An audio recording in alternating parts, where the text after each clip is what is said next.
So the internet loves that girl. The girl who wakes up at 5 a.m., drinks chlorophyll water, journals for 45 minutes, and somehow has her whole life organized. But what happens when you're that girl as a mom? Yeah, things look a little different. Welcome back to In Jessica's Corner, and I have something special for you guys. I actually want to start a series that's pretty near and dear to me, rediscovering myself after motherhood.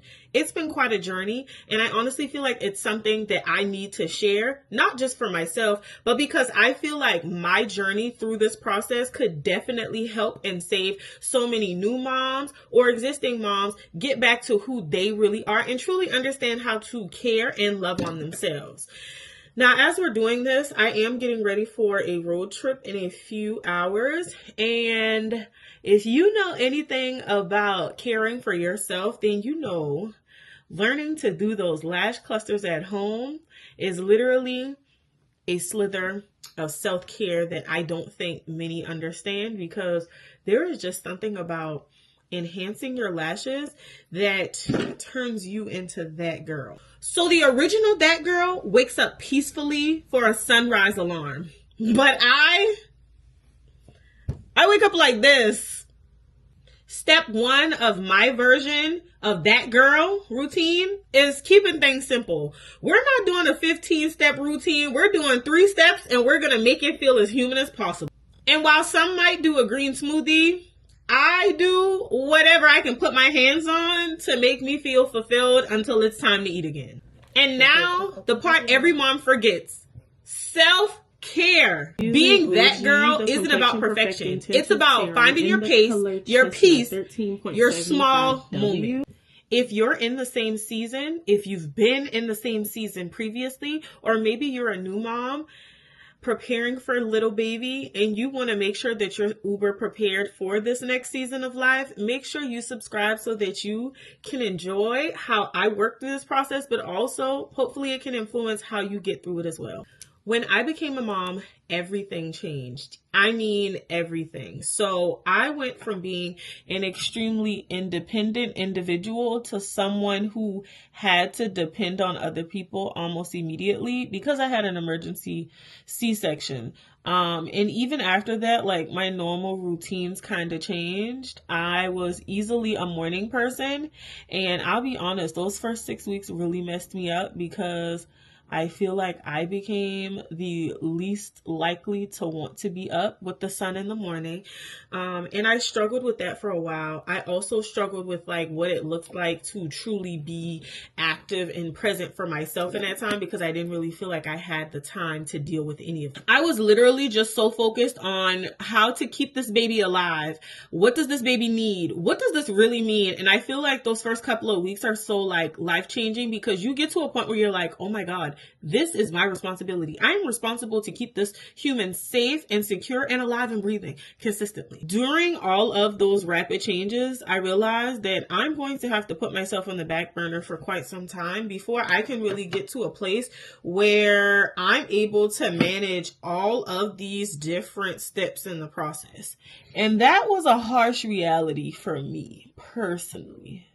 This series is simply about me honoring the parts of me that I lost and the work I did to get back to those bits of me that didn't get the attention it needed, that didn't get the honor and value that I had attributed to it for so long, and literally how to maintain that over time. In this series, I intend to dive into routines that really feel realistic, like things that are easy to insert into whatever my current routine is, things that aren't super expensive, because baby, your expenses are going to almost double or triple depending on what you have to do for your baby. And even things that are much more gentle, make me feel more gentle. I feel like motherhood is hard in me in a lot of ways, and I don't necessarily like that, and I want to do things that make me feel a little bit more girly and soft and feminine.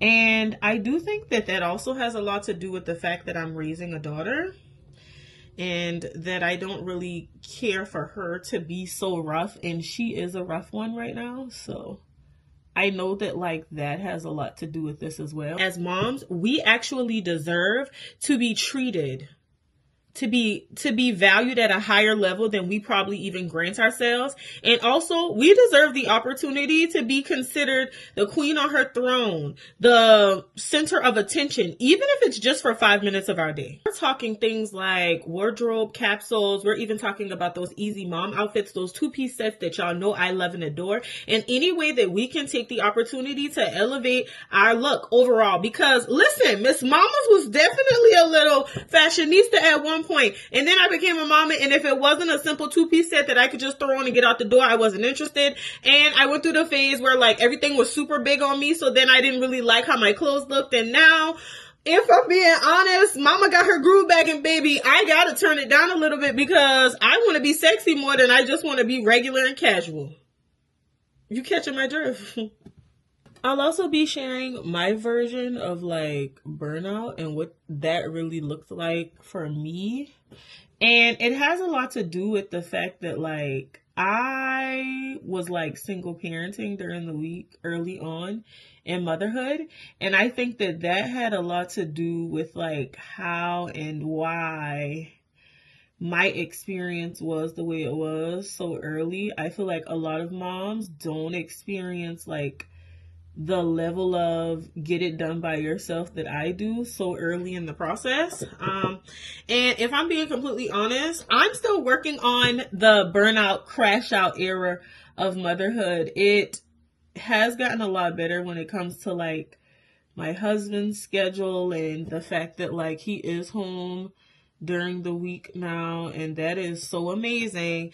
But now there's a transition of like, how do I get to the point where I'm able to really like adjust to that in a positive manner, because you know, this is what you wanted, this is what you were looking forward to, and now you're kind of like having to like relearn each other because your schedules didn't require you to interact as much as you are now, and your relationship takes a shape based on the circumstances as they are. And so I think that like it's important to like talk about how when your partner's schedule shifts and that required you to either show up more or less in the parenting process, and then it shifts back and you have to make the necessary adjustments, it's not always smooth. This is not going to be a let me tell you how I snap back series either. So yes, I did snap back pretty well. Yes, I do look good to say my baby is 2.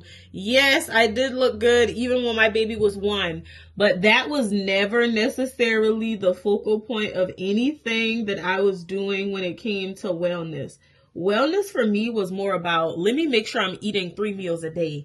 Let me make sure that I'm actually drinking water and staying hydrated, especially in the early stages because I was breastfeeding. Let me make sure I'm getting enough protein in to continue to produce the milk that this baby needs. Like, let me just make sure that I'm showing up for this baby the way that I need to, but I'm also showing up for myself. And so that was the constant battle for me. I'm showing up for the baby. I'm showing up for my husband. I'm showing up for my family. I'm doing the things that they need me to do. And then I started to realize, but what are you doing for you, babe? When are you going to become a priority? And things were happening like, I'd gone all day and I only had breakfast. It's 8 p.m. I haven't eaten and I've pumped 3 times. The baby is draining the nutrients out of me and I don't even see the lack or care for myself. At the end of the day, motherhood changed me, but it definitely didn't end me. This series is a journey back to myself. Softer, wiser, and much more intentional. I hope these videos help you feel seen and serve as a friendly reminder that you deserve the opportunity to rediscover yourself as many times as you need. If you're ready to join me on the journey to rediscovery, comment "I'm discovering me" below. The next episode of this series is going to drop soon and you don't want to miss it. As always, thank you so much for coming to have a seat in Jessica's Corner, and I hope that you are intrigued enough to come back and chill with me another time. Bye, girl.